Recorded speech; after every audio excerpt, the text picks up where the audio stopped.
Music is what I need to keep my sanity. Naks. Pero totoo yan mga tol, totoo yan. I need music sa pang araw-araw, no? Para maka-cope up sa mga everyday stress and shit, no? Imagine life without music mga tol. Na-imagine mo ba ang buhay kung walang musika dito sa planetang Earth, no? Malamang walang harmony niyan. Na-imagine mo ba kung ano or sino ka ngayon kung walang music sa mga buhay-buhay natin? Napakalaking parte ng buhay natin ng music eh. Posibleng walang epekto to sa buhay mo. It's been there all along from the moment you were born hanggang sa huling hantungan mo. Nandyan yung music, di siya mawawala. Ako, I remember my first exploration sa music, no? And first contact sa music. From sa earliest childhood memory ko to, mga tipong kinder pa lang ako. Yung unang-unang sound trip ko, naalala ko, no? Natuto akong magsalpak ng cassette tape sa bahay. Yung tape ni Airmats na ABBA. Yan, ABBA. Dancing Queen, Mamma Mia, yan. Tsaka yung mga old school Christmas carols na Bing Crosby. Kahit hindi December, naalala ko, pinapatugtog ko yan eh. Just for the hell of it. Kasi nag-enjoy ako magsalpak ng mga tapes sa cassette player. And para sa akin, sobrang kalmado dati pag may background music habang naglalaro ako. Hindi siya pwedeng mawala.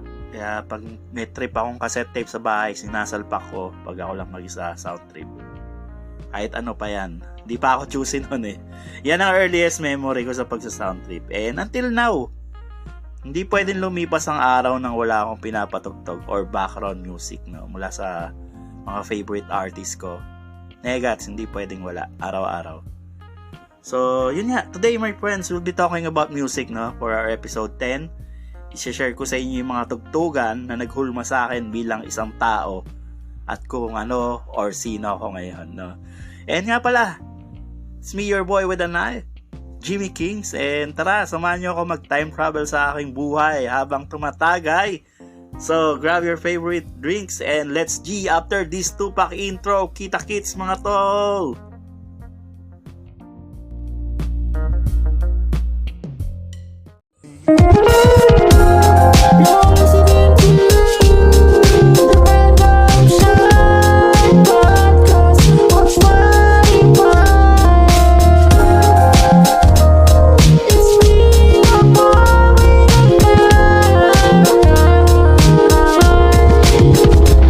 Ating pag-usapan mga bagay-bagay habang tumatagay sa loob man o labas ng bahay. Gagawa ng ingay kahit anong usapan, lahat tinatalakay. Samahan niyo ako sumalakay, mga topic sabay-sabay, mahi-mahi. Let's talk about some random fucking shit. It's me, your boy with an eye, Jimmy Kings. Let's G.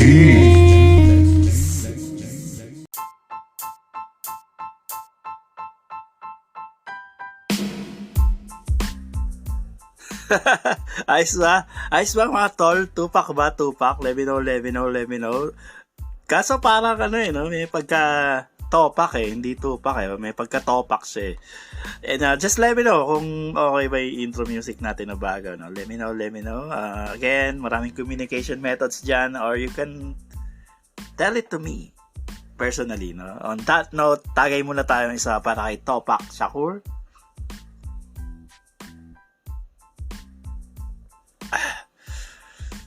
Okay, you still have time to grab your drinks mga tol habang nakikinig para makasabay kayo sa akin.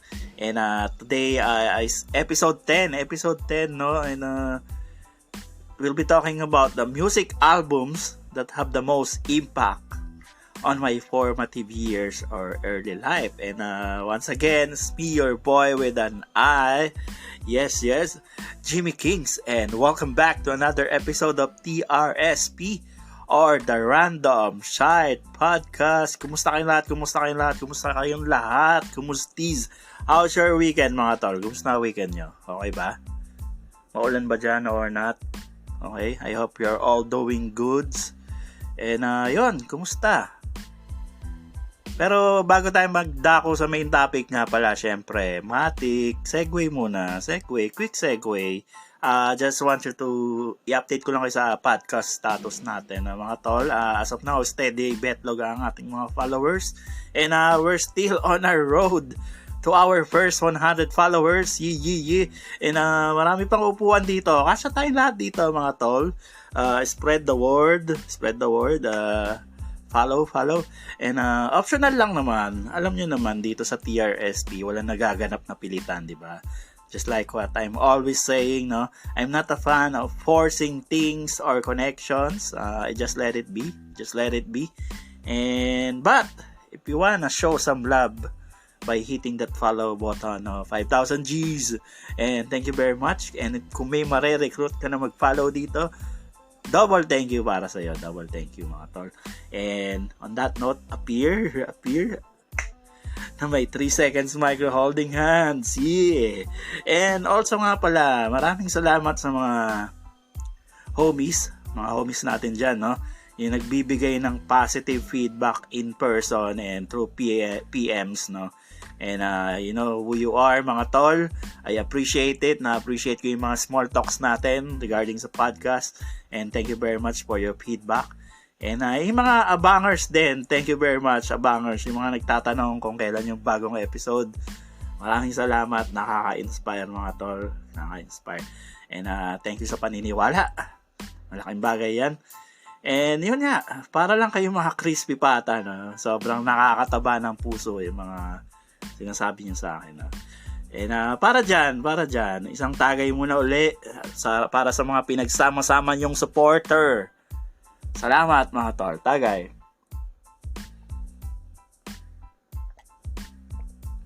Okay. Oops. Okay. Let's chaser. Sorry. So, BTT. Main topic na tayo, mga tol. Our topic for today is all about music, no? Yung mga music albums that made me who am I today. Yeah, that's right. Yung mga music na nagpalaki sa akin, no? Or naghulma sa akin bilang isang tao. And this will be in chronological order, no? Hindi to yung present day na music, kundi yung mga old school music na nagpalaki sa akin. Yun nga, naghulma sa akin bilang person or form ng personality ko. Malaking influence sa akin to, mga to. And again, this will be in chronological order, no?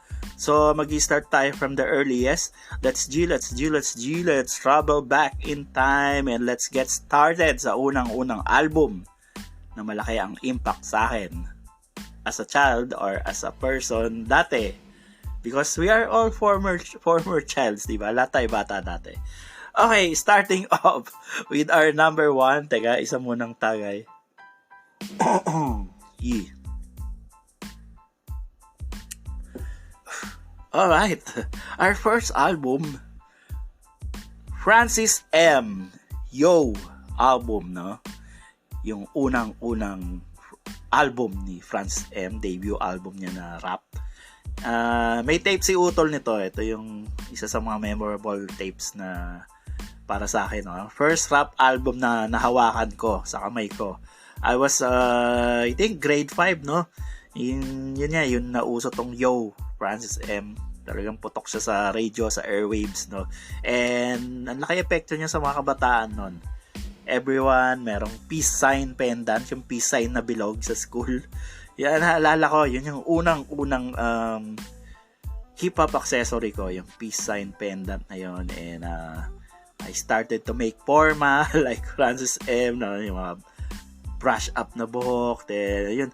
From then on, nahook na ako sa rap music. Yun nga. And, I started my own basic rhymes. Basic rhymes lang. Hindi naman nagsusulat, pero parang trip lang na yo, yes, yo. And, dito na uso yun, yung mga yo, yes, yo. Speaking of yo, yes, yo, I used to watch Kiko, no? Francis M. Sa Loveliness, no? Sa yo, no,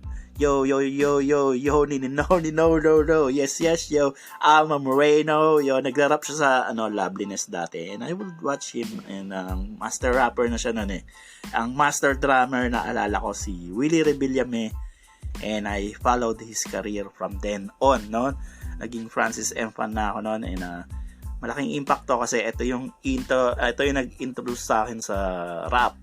Maraming foreign acts na naririnig na ako dati pero walang impact, no. Etong album na to, ito dito ako nagsimula na ma-hook sa rap. And ang notable tracks dito, imposibleng wala nakakaalam nito. Mga kagabayan, mga kababayan, di ba? Yun ang first rap na nakabisada ko, yung mga kababayan. Naalala ko yung kinabisada ko ba? Ang magkaaway, ipagbati, gumitna ka at huwag kumampi. Lahat ay magkakapatid, anong mali ay ituwid. Magdasal sa Diyos, may kapal, maging banal at huwag hangal. Yeah, still got it, di ba? And also, yung isa pang notable tracks dito. Notable track, walang kupas to Cold Summer Nights, yan. Napaka-classic yan. And until now, ang lakas pa rin ng dating ng music niyan. So, that's it for my first album, no? Remember guys, walang dito in order kung sino ang pinakasikat or chronological order to, okay? Kung ano yung unang nag-form sa akin. Tagay mo na.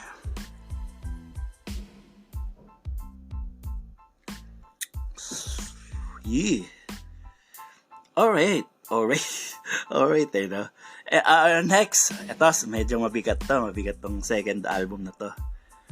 Ang second album na malaking impact sa akin during my formative years, walang iba, hindi, Rhyme plus Andrew E equals Party. Yes, yan yung title ng album na, no? Debut album naman to ni Andrew E or King AE for short, no? And di ba, nagulantang na ako Francis M nun. Siyempre, tapos next year may naglabas ng rap album na naman.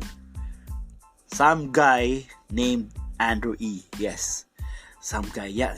Back then, he was just some guy, no? And walang nakakaalam dati na magiging household name pala siya or rap icon, no? Yeah, up to this day. And I saw that some guy sa TV, no? He's got lots of potential para sa akin dati. And tingnan nyo kung nasan siya now. Imposibleng wala nakaka-recognize sa kanya at sa music niya, no? And yun nga. I first saw him sa TV, I remember sa Linggo na po sila on Channel 2. Napaka-cool tol, napaka-cool. Naka-beanie or bonnet, no? Or scally, kung naman tawag nyo ron. Tapos naka-black shirt, tapos naka-shades. Angas, man. Tapos sobrang catchy nung kanta. And I get a hold of this album, no, eventually. And sobrang relatable ng mga songs sa album na yon.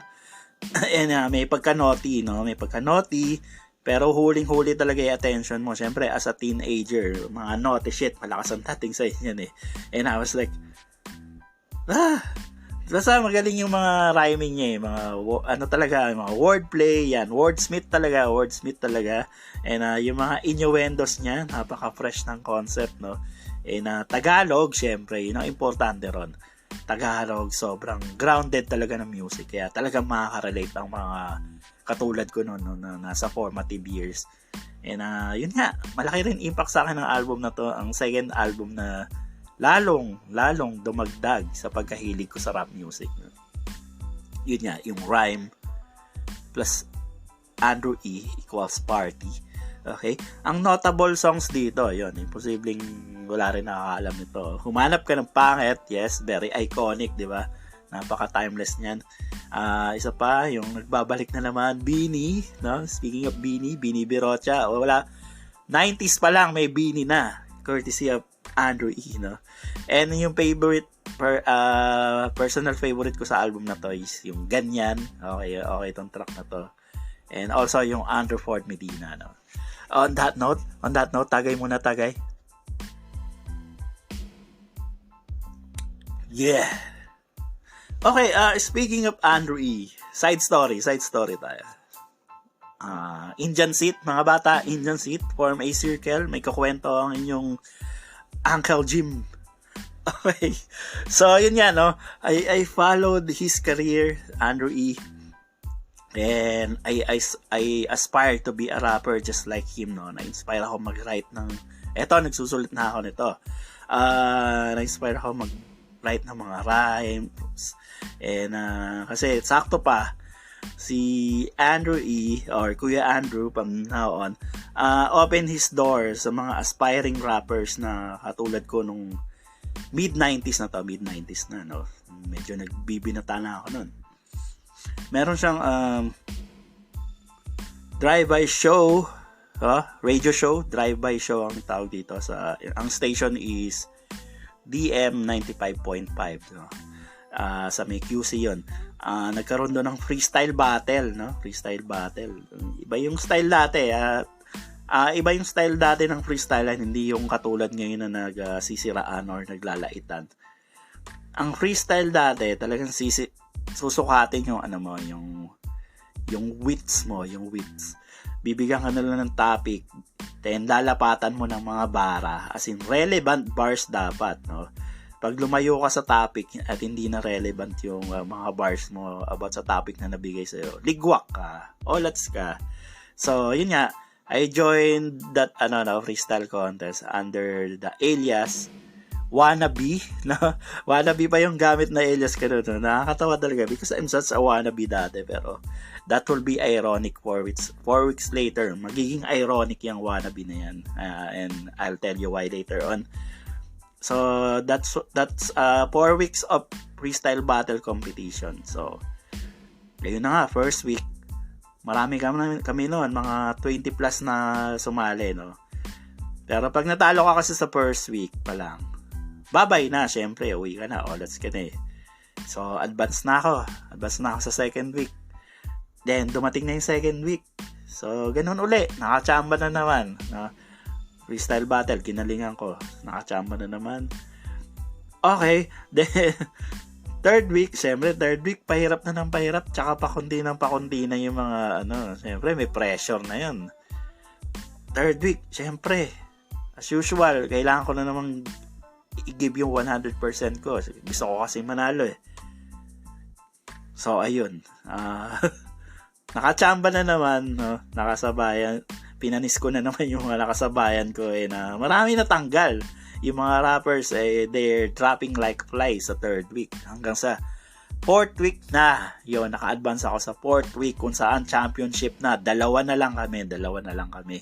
And luckily, yung kalaban ko na choke sa kalagitnaan ng pag-freestyle niya. And then, yung ako na nag-spit ng bars, no, ang nabunot ko na topic is about Dunkin' Donuts. Simple as that, no? Dunkin' Donuts, no?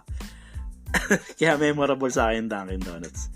Dati kasi ang sistema ko, ino-obserban ko na yung paligid sa mga possible topics na napunta sa'yo. Naispatan ko na yung donuts na yun. May box ng Dunkin' Donuts doon. Siyempre, siya lang yung naiiba sa lugar eh. So, nandaya na ako noon. Nilapatan ko na siya ng bara sa isip ko. Pero, freestyle pa rin yun, di ba? Aside, hindi siya written, siyempre. So, tinandaan ko lang yung Dunkin' Donut ay tinake note ko siya sa isipan ko, no? And yun, siyempre, panis. 16 lines tayo about Dunkin' Donuts. And, after nun, yun, walakpakan kasi yun nga, natapos mo yung binigay sa yung freestyle ng napaka-relevant ng mga bara mo. So, ang ending, ako yung nag-champion noon and I was 16 at that time, mga tol, 16. And from then on, I was under AE's wing, no? Kuya Andrew's wing. And medyo nag-lay low lang nung nagkaanak ako around late 90s. Then, sinubukan kong bumalik sa eksena mga 2002. Yes. And nag-audition kami ng kagrupo ko under the name Psychotherapy kasi merong opening para sa Philippine Rap Olympics 2. Kasi sobrang lakas ng nun Rap Olympics 1. So I think para sa akin this is the perfect opportunity para bumalik sa rap scene, no? So nag-audition kami under the name Psychotherapy. Ang pinang-audition namin yung hardcore version ng Gago ang Lahat. Tangin na tol, wasak yung audition area. As in, nagkagulo lahat, no? Tapos, kinausap kami ni Kuya Andrew na sabi, wag na raw kami sumali. Siyempre, malungkot. Ba't wag na raw kami sumali? Bakit? Yun pala, sabi, wag na daw kami sumali. Kasi alam na daw ng lahat kung sino ang mananalo. Kung sasali pa kami. So, parang no challenge na, di ba? medyo nalungkot ako nun. Siyempre, gusto ko talaga sumali Philippine Rap Olympics to. At the same time, very flattering yung alam ng lahat kung sino mananalo kung sasali pa kayo. Medyo sad, no? Pero bawi rin kasi ang ending, that night, no, pinapirma na rin kami agad ng kontrata sa Donggalo Records, no? Donggalo Records, what's up? Ang pinakamalakas na rap label sa Pinas nga pala, Donggalo Records. And we changed our name to RDK, hindi na psychotherapy, RDK na. And we'll do a separate episode for that, no? Kung bakit RDK, bakit Romy Diaz Crew. Okay, we'll do a separate episode for that soon. And so until now, yun nga, still under Donggalo Records pa rin. And shout out to Kuya Andrew at sa mga kapatid ko sa Donggalo Records. Kita-kisal soon, nights, no? And grabe, di ba? Grabe yung story time ko. Pag naiisip ko yun, napanood ko lang si Kuya Andrew sa TV noong 1990 yata, no? Hindi ko akalain na magiging malaki ang influence sa akin. Musically, and pati rin sa buhay. Napakalaki ng impact ni Kuya Andrew sa akin. That's cool. Sobrang cool. Shout out Kuya Andrew. What's up? And that's it. That's my story time about Andrew E. and Donggalo Records, no? Imagine from 1990 to present. Napakalupit. Okay. Tagay muna. I hope naaliw kayo sa munting story time ko.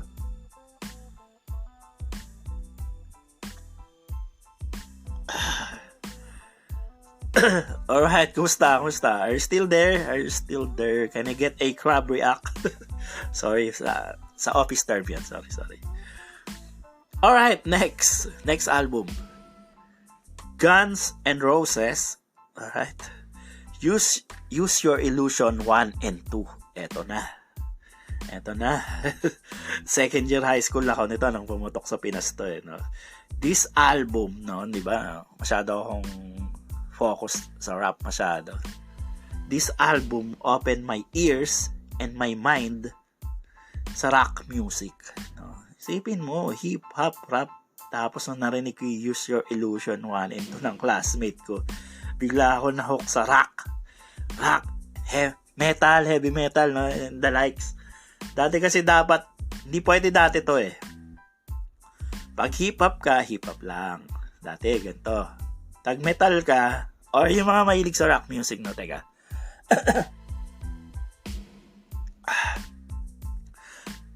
Yun nga, pag mahilig ka sa rock music or punk music, metal ka. So, hindi ka pwede maging, mag-crossover.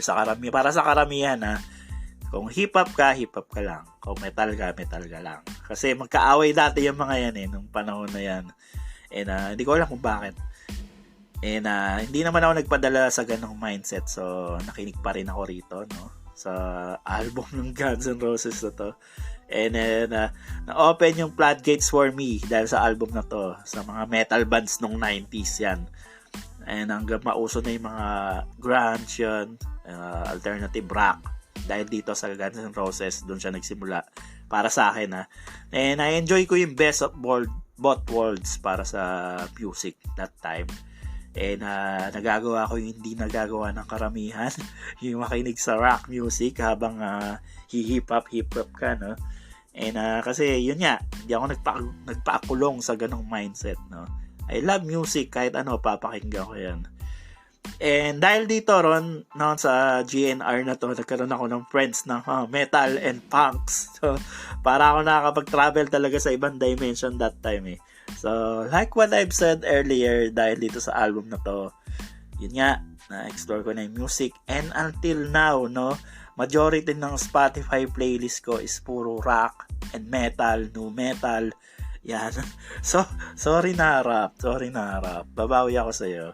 Yun. Thanks to this album, naging musically diverse ako. Guns N' Roses, Use Your Illusion 1 and 2. No, ang notable tracks dito, yun nga, yung November Rain, no? And yun nga, may mga ibang album din yung GNR na may mga iconic hit songs. Nandun yung Sweet Child, tsaka Patience, no?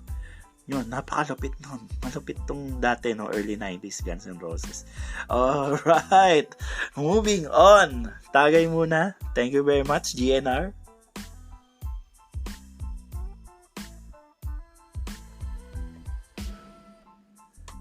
Yes! We're back. Okay. Kumusta kayo? Andyan pa? Alright. Next album, dalawa to.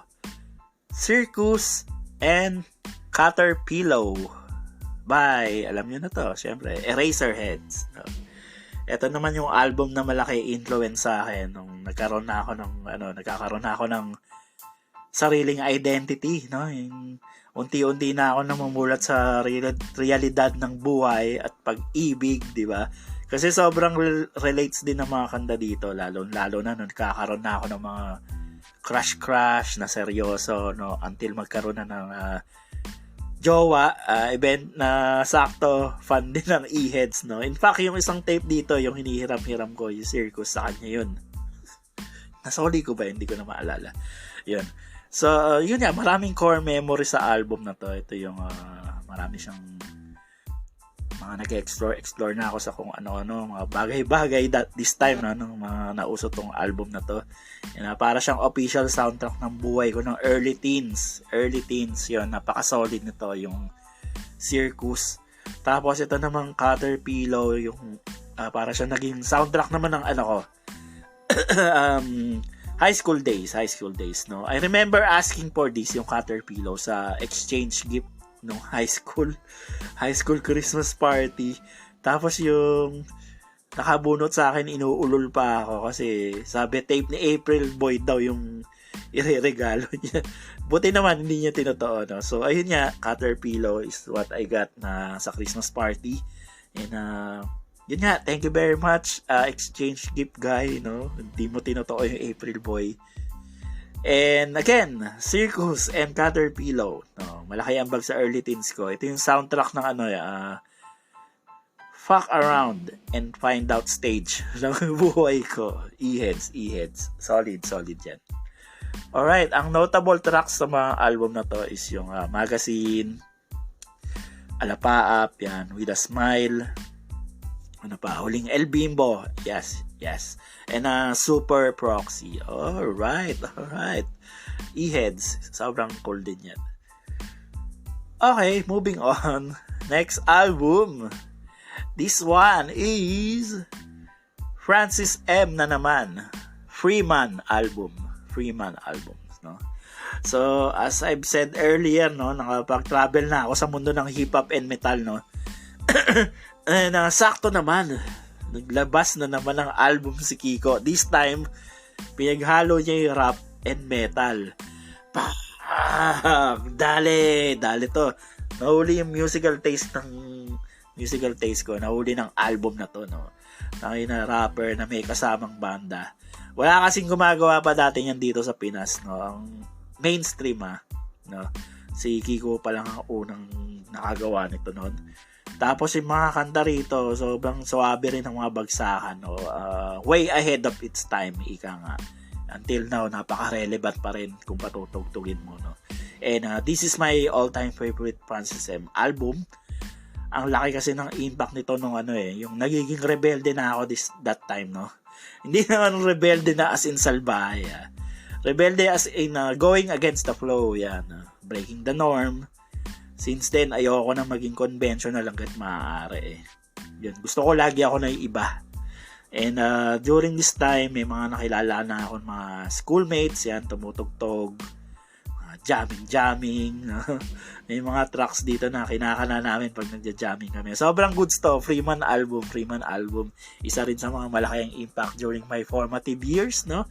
And ang notable tracks, siyempre, Kaleidoscope World, yan. Blood in the Mud, yeah, personal favorite. And also, yung 3 Stars in the Sun. Pag di mo alam yung 3 Stars in the Sun, hindi ka tao. Okay. Yun nga. Okay. Moving on. Tagay muna.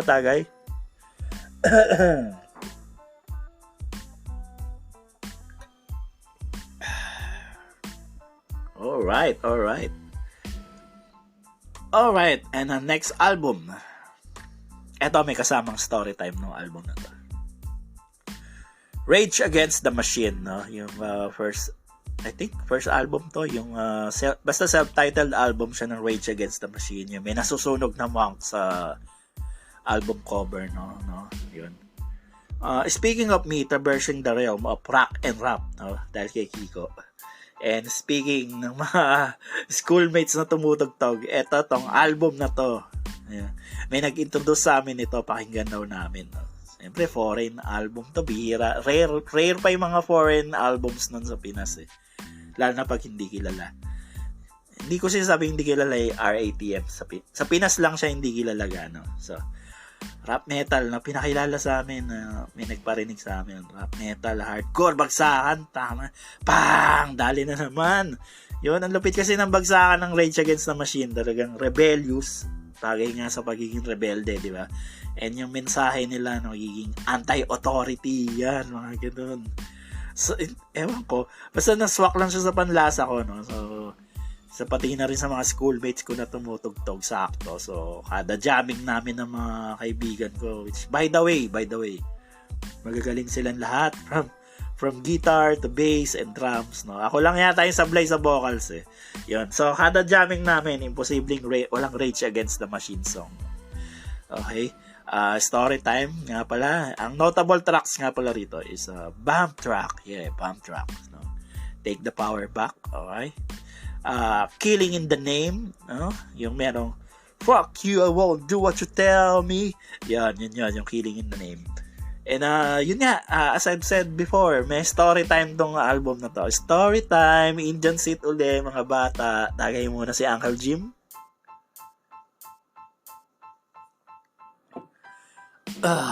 Alright. Story time, Rage Against the Machine. Yun nga, sabi ko, di ba, nagkaroon ako ng schoolmates na tumutugtog, no? Nagkaroon kami ng band. Ang pangalan is Java Junkies. Java Junkies. Yung name, Java Junkies yung name nun. So, sumali kami sa Battle of the Band sa school, no? Battle of the Band sa school. So, kailangan pag school Battle of the Bands, mabait yung kakantayin nyo, di ba? So, kami hindi. Kinanta namin Rage Against the Machine, Bump Track. No? Ay, ang kulit pa naman ang chorus nun. Burn, burn, yes, we're gonna burn. Ganun chorus nun eh. So, kapag chorus nun ng burn, burn, humaharap ako sa isang teacher namin. Habang kinakanta ko yung burn, burn. Tapos tinuturo-turo ko siya habang sinasambit niya yung chorus doon. Tapos siya naman yung teacher, tuwan-tuwa. Pumapalakpak pa siya. Habang tinuturo ko siya at kumakanta na, burn, burn, yes, we're gonna burn. So, basta yun lang, natutuwa ko sa kanya. And good sport, nasan ka man ngayon? Nasan ka man ngayon? Miss A, na teacher ko. Napakabait mo dati at hindi mo pinersonal yung burn. So, ayun na nga. Ang ending ng Battle of the Bands, no? Kami yung nag-champion, syempre. Champion, Hakot Awards, Guitarist of the Year, Bassist of the Year. Bakit may the year? Doon ako nagtataka dati. Bakit may the year? Hindi naman annual event. Drummer of the Year. Yan, nakuha rin. And syempre, Vocalist of the Year. Vocalist of the Year. Yun yan. And later nga pala, dahil sa Rage Against the Machine, nagkaroon kami ng chance na tumugtog sa Club Dread sa EDSA Cubao, no? Club Dread, mga tol. For those who don't know kung ano yung Club Dread, ito yung pinakasikat na joint dati para sa mga metalheads, no? Club Dread sa EDSA Cubao. And maraming sikat na banda nagsimula sa Club Dread dati. So, ayun nga, nakasabit kami sa isang gig sa Club Dread. Then, kumana kami ng 4 na tracks mula sa album na to. No? Again, we were 16 at that time, no? Saka makakita ng 16-year-old kids na tumutugtog ng Rage Against the Machine sa Club Dread pa. Yun nga. Sobrang proud ko lang sa mga 16-year-old selves namin. Oh, grabe, ang totoy pero hardcore. Siguro kung hindi lang kami naghiwalay ng college, malamang sigat na rin kami. Dax. Of course, bubuhatin ko yung sarili kong bangko, di ba? Yun nga. Java Junkies, kumusta kayo? Asan ba kayo ngayon? Wala bang reunion jamming dyan, mga tol? Alright. That's the story time para sa Rage Against the Machine. Isa sa mga may impact sa buhay ko yan. Rage Against the Machine. Alright, di ba? I hope na aliuli kayo sa aking little story time. And dumako naman tayo sa mga early adult na or young adult na, no? Yung mga significant albums, no? Speaking of significant, Limp Bizkit, Significant Other, yun, CD na to, CD format na to. Ito yung young adult na ako nung pumutok to, and I think everybody has a copy of this tong CD na to, no? And napaka-cool kasi ni Fred Durst and yung artistry ni Wes Borland. Yan, pag pinagsama, ang lupit nun. Lalo na kung vulnerable pa na isip mo, gagayahin mo talaga sila, eh, no? Kasi sila yung epitome of coolness nun, eh, na sakto. Kasagsagan din to hindi pala kasagsagan, yung pa lang to, yung early days of internet. So, lumalawak na yung mundo that time, eh, na ang kasabayan nito, yung tambay-tambay na, yan, inuman, bilyar, tropa-tropa sa mga skater, yan. Yun yung mga uso nung panahon na yun, nung uso tong album na to, yung mga panahon ng I don't give a fuck attitude, yan, mga ganon. Lagi itong di nawawala tong Limp Bizkit tutugan na to, no? And syempre, yun, lakas lang maka-nostalgia, no? Nagkaroon ako ng Limp Bizkit era din sa face ko, yung medyo rebellious na rin and shit. Syempre, hindi mo pwedeng pabayaan yung daily responsibilities pa rin, diba? Iba kasing kultura sa atin. Yun lang, laki impact sa akin itong album na to. Notable tracks, syempre, Nookie, diba? We did it all for the Nookie, mga tol. Imposibleng hindi. Yun lang. And eto naman, last but not the least, no? Linkin Park, Hybrid Theory. Alright, tagay muna. Okay, itong Linkin Park na to, no? Young adult na rin ako nito. I remember may CD rin ako yan na dinadala ko siya lagi. Discman pa kasi uso nun, eh. Discman. Diba? Tell me your age without telling me your age. Discman. So, dinadala ko to kada umaalis ako ng bahay. Yung Discman. This solidified kung anong genre talaga yung music and trip ko. Malakas tong album na to, no? Isa to sa mga major musical influence ko dati, yung Hybrid Theory, no? Especially kasi yung rapper nila rito, si Mike Shinoda. Yun. Ito talaga yung pinaka-idol ko sa Linkin Park, si Mike Shinoda, no? Very talented, and siya yung favorite lyricist of all time ko. May mga deep hugot and emotions, pero nabibitawan niya in a cool and subtle way, di ba? May mga sulat and poetry din ako na pinattern sa style ni Mike Shinoda, which unfortunately never saw the light of the day. Pero until now, dala-dala ko pa rin yung Mike Shinoda effect sa pagsusulat, no?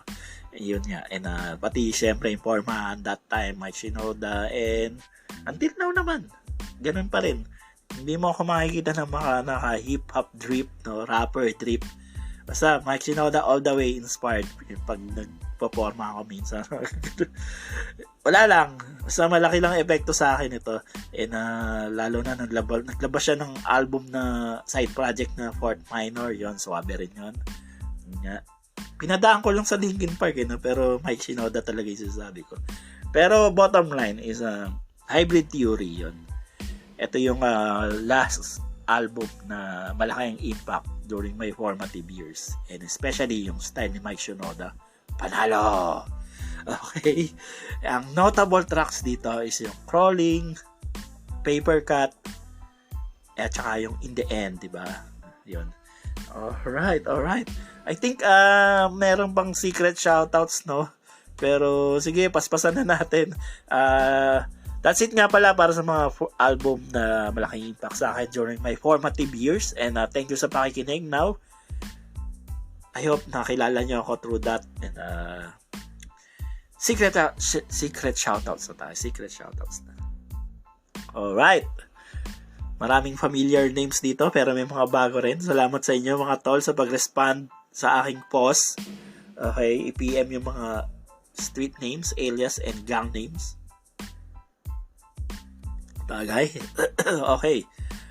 First secret shoutout goes out to DJ Kim 1123. DJ Kim, yo, kumusta ka? Kung nagparamdam ka. Okay. Ito, familiar name is si Genshin Impacto. Kumusta ka? Second shoutout na to. Talagang relevant. Ayos yan. Stay cool. Genshin Impacto. Bago na naman secret shoutout to si Houdini. Ano yan ha? Alam ko yan. Bakit ka nag-Houdini? Ebra, kadabra. Houdini, what's up sa'yo? Okay ka ba dyan? Okay. Kita-kits soon. And next one is si Boy Touch Move. Bakit Boy Touch Move? Ano yan? Explain mo sa akin pag nagkita tayo. Okay, and also to Philippine Rabbit. No? Bakit din Philippine Rabbit? Anong traumatic experience mo sa Bastol? Alright. Next one, shout out to Bad Boy ng Bukawi. Naks, sa Bad Boy ng Bukawi. Yun ya, kita soon, tol. Bad Boy ng Bukawi. Alright. And another familiar name, si Hail Mary 2.0. What's up sa'yo, Hail Mary 2.0? Kailan ka magiging 3.0? Alright, let me know. And eto na naman siya. Third time sa charm. Scarlet Witch of Welcome Rotonda. What's up? Kumusta ka? Nagpapatraffic ka pa rin ba dyan sa Welcome Rotonda? And also, itong next two. Lagi ito nagpapa-shoutout pag nakikita ako. What's up sa inyo? Takoyazi and Boy Canada. Nax, Boy Canada na siya. Hindi na siya Boy Loitering. What's up? Basta kayo? And chill lang kayo dyan, okay? Also, another familiar name, Takore86. What's up? 86 ka pa rin, ha? Kailangan maging 87. Takore87. And another one, what's up sa'yo? Gonggong 1992. Di ka naman gonggong. Ba't ba gonggong ginagamit mo? Alam ko mabait kang bata, eh. Alright. What's up sa'yo? Alright. Nagbabalik uli si Kleptospirosis. Yan na kaya IGN daw, ha? IGN, alright? Also, Blue Blink 1987. What's up sa'yo? Alright. And also, shout out to Okay Fine 2692. Okay, fine. Ikaw na naman. Okay. And last but not least, nagbibigay ng kanyang PIN number dito, si Quicksilver 212106. So, alam yun na kanyang PIN number, mga tol. Shoutout sa'yo. And yun nga. Meron pa palang isa. Last but not the least.